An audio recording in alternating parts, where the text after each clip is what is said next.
Alright folks, today I'm here once again to bring you my thoughts and feelings on the penultimate episode of Dead City Season 2, Novi Dan, Novi Pochetak.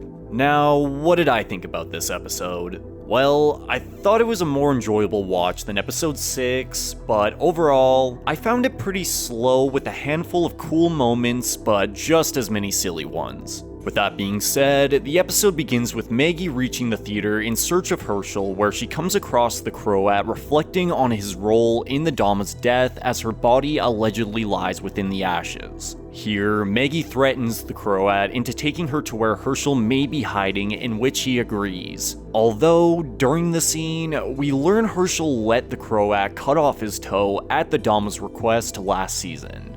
Huh? Like, what? Why?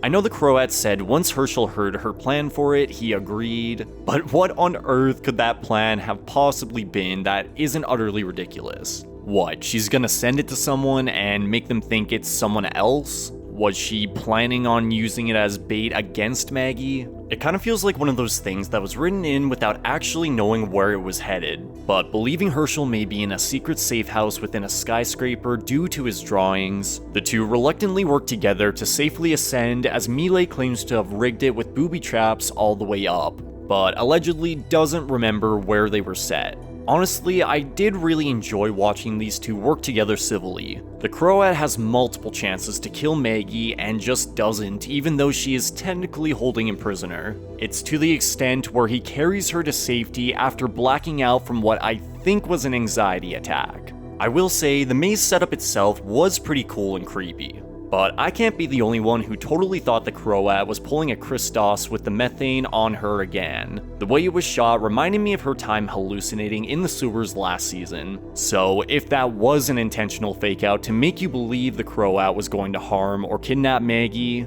I actually think it was executed really well and is an example of a mislead done right.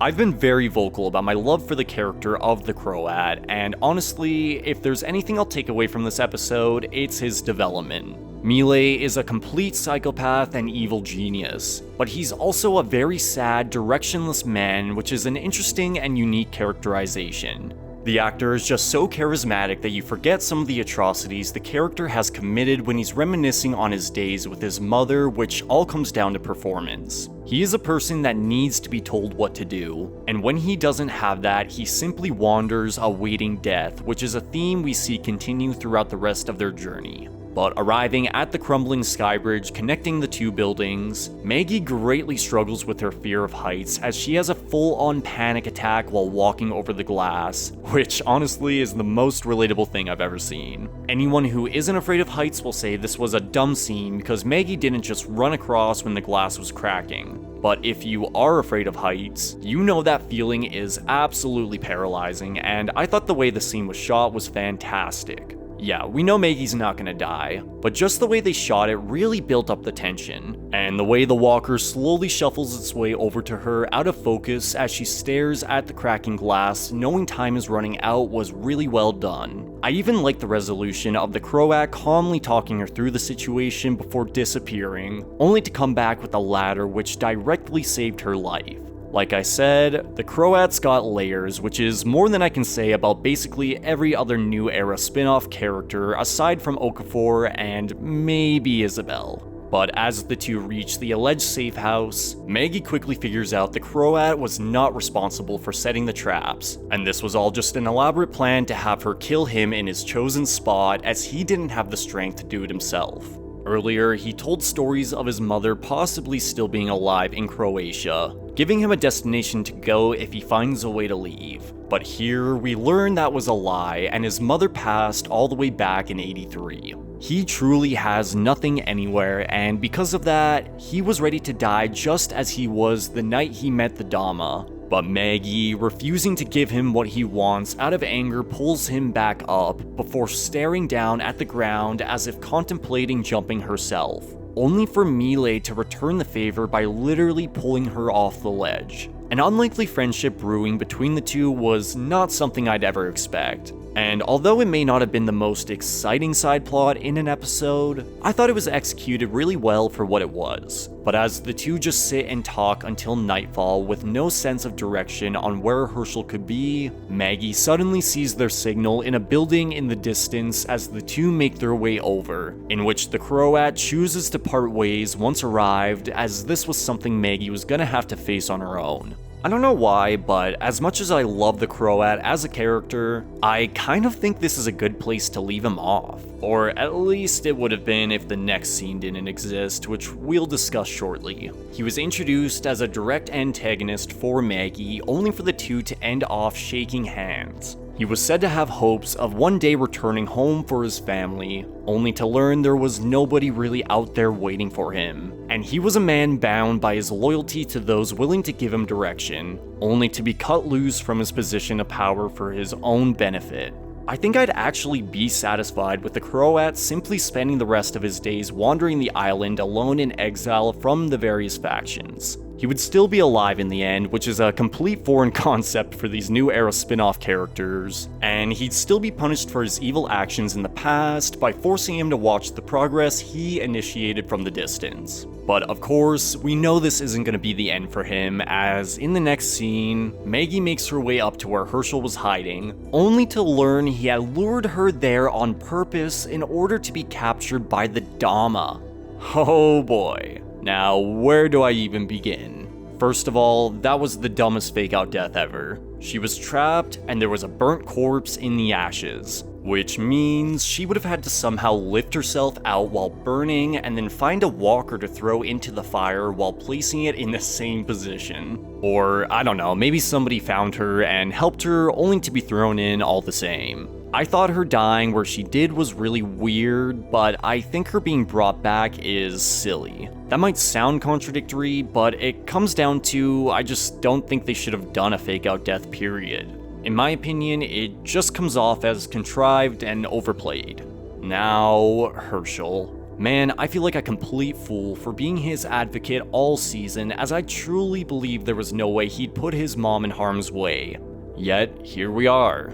We still don't have any further explanations as to why Hershel is so loyal to the Dama, so again, as of now, from my perspective, he simply drank the Kool-Aid and let her get in his head. And now he's bad and willing to betray his own family.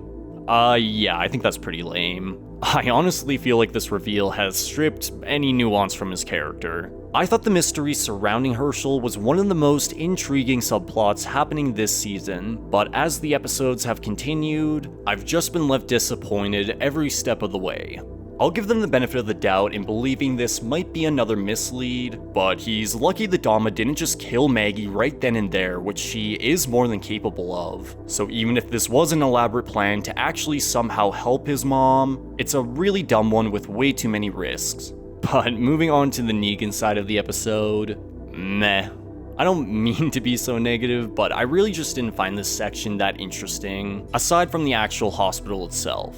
Essentially, Ginny is dying from her injury. The New Babylon historian says her breathing is fine on her own, but she's gonna need antibiotics to fight off the infection, so taking it upon himself to visit the Bellevue Hospital alone in hopes of tracking down a bag of meds rumored to have been hoarded during the initial outbreak, Negan quietly shuffles through the halls looking for what he needs while encountering various walkers inside before very goofily tripping and hitting his head along the way.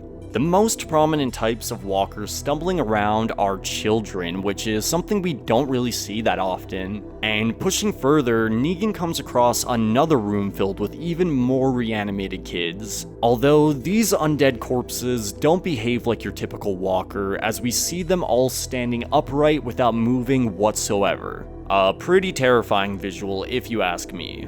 Now, we have seen walkers go dormant in the past. Typically, when they have zero stimulation of any sort, they kind of just lay down and stay there until something disturbs them. But here, they're dormant while standing. And as we see, many of them have their eyes open, so I guess they're just in such a trance that only touch could snap them out. I'd imagine this is probably what happens right before they begin lying down, but it brings into question how long it takes for a walker to go dormant, as those in Fort Connors were motionless by the 11-year mark, while Dead City is taking place around 18 years in.